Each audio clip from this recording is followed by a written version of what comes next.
This is Mongolia, the 18th largest country in the world. But despite having such a massive landmass, Mongolia is completely deserted at 99.7%, and this small area is visible. 100% of Mongolia's population lives in this 0.03 land area only. In fact, the further a person goes away from this circle, the lesser his chances of survival become. Now, why is this so? The reasons behind this are actually quite unique for Mongolia, but even more interesting is the pattern of population dispersal in Mongolia. In the 18th century, the population of Mongolia used to be 1 million, but just one war wiped out 0.8 million people out of 1 million in a single stroke. But Mongolia's terrible fate did not end here either.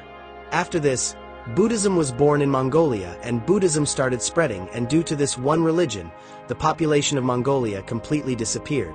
It started to decline and never grew again. But how can just one religion wipe out a country's population, and that too a religion as peaceful as Buddhism? Well, Mongolia's story has been somewhat strange, which we will decode in detail in today's video. We will also learn why there is such a strange population disparity in Mongolia. The first reason for Mongolia's unique geography is basically divided into three major parts. The first is altitude, the second is soil, and the third is rainfall. Now let's carefully understand how, due to all these factors, 99.7% of Mongolia is deserted, and the entire Mongolia resides in just this small 0.03 area. So, let's start with the high-altitude mountains.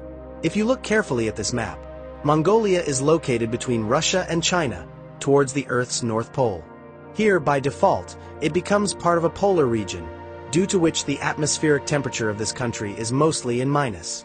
And if you look here in this map, then the northern part of Mongolia and the western part are completely high-altitude areas, which means it is surrounded by high-altitude mountain ranges. Now we come to all these remaining parts of Mongolia, so the southern and western part of Mongolia is completely empty. Historically, humans never made their permanent settlement in this place because in this area, not only humans but even the Bactrian camels found in Mongolia cannot survive. The climate here is so atrocious. So putting things into perspective, the western, southern, and eastern regions are not conducive for life. Now, in such a situation, the entire 100% Mongolian population is living in this small area of only 0.03 because due to these mountains, the temperature increases in only this 0.03 land and becomes conducive for life. Basically, in Mongolia, the northern Mongolia's Fugal Mountain Range, the Kang Range in the northwest, and the Khadi Range in the northeast form a rough triangle, which protects them from the harsh winds from the northwest and the cold winds from the Gobi Desert in the southeast. This is a major game changer, because while the rest of Mongolia experiences temperatures of up to -50 degrees Celsius, just imagine the temperature of this triangular region. Well, it's only -2.9 degrees Celsius on an average. This is why you observe, the Mongolians built their capital city, Ulaanbaatar, in this 4,704 square kilometers area. Now, the second major reason that only 0.03 of this area is habitable is the soil. Due to the flow of cold winds for 365 days across Mongolia, almost the entire country remains covered in a blanket of ice, known as permafrost. When such a thick layer of ice accumulates on the soil, farming is impossible. No infrastructure can be built on this type of soil. Even if a land area escapes ice covering, that land still faces two problems. It contains chestnut-like brown soil with high salinity, and it contains rocky sediment, meaning it is a soil with small pebbles, which is impossible to cultivate. Now let's talk about the third major factor, rainfall. These mountain ranges act as wind blockers and cloud blockers. This valley receives some orographic rainfall, only 300 to 400 millimeters. Still, due to erosion from the mountains, mineral-rich soil gets deposited in the valley, making the region's soil more fertile. Overall, rainfall, arable land, and ambient temperature combine to make Ulaanbaatar an ideal place for human survival. Another reason Mongolia is 99.7% empty is that Mongolia's general population is quite low. As discussed in the intro, 80% of Mongolia's population was wiped out in a single war, and since then, Mongolia's population growth has never been able to catch up. So, its story begins in the year 1200. At that time, this country used to be called Jiangsu. Mongolia's empire was vast, stretching from the Pacific Ocean to the Caspian Sea, from Russia to Tibet.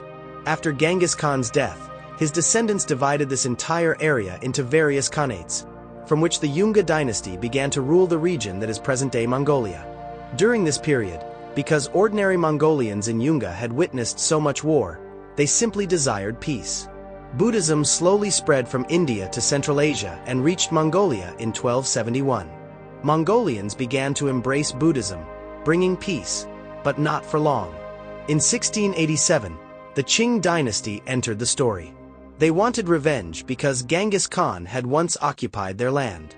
The Qing dynasty issued an open challenge to Junggar for war. They occupied southeastern Mongolia and forced Junggar into battle. The Qings defeated them so badly that 80% of the Mongolian population, 0.8 million out of 1 million, lost their lives. This tragic event is still known as the 1687 Junggar Genocide. From then on, the Qing dynasty ruled Mongolia for 200 years. This case shows how ideologies shape nations. Ideologies often change with circumstances. Change is constant. Even ancient religions faded with time. Today, who worships Egyptian gods or Roman gods? Change transformed them. By the early 20th century, Buddhism had become so dominant that Mongolia's population declined. 1 out of every 3 Mongolian men was not getting married. Combined with the earlier genocide, this became a major population crisis. After the Qing dynasty fell in 1921, Mongolia became independent with the help of the USSR. But this independence came at a cost. The USSR wanted cheap labor for its industrial revolution. A puppet communist government was installed. The government began pushing pro-natal policies like having more children became a national duty. Parents with many children received a cash fund. Some were even given houses. Mothers received all expenses paid vacations. Taxes were imposed on unmarried and childless citizens. This dramatically increased birth rates. Better healthcare also reduced infant mortality. But the USSR also killed thousands of Buddhist monks and destroyed over 1,000 monasteries. Buddhism was discouraging marriage and childbirth, which went against Soviet interests. To increase the labor force, the USSR suppressed Buddhism. Only after the USSR collapsed in 1991 did Mongolia finally get relief. Mongolia's story isn't just geography, it's a powerful chapter in human history, shaped by empires, traditions, and landscapes unlike anywhere else in the world. If you enjoy exploring such historical journeys, then you'll also love my other videos where we uncover surprising events, forgotten civilizations, and turning points that shaped our world. See you in the next one. And as always, stay curious and keep exploring history.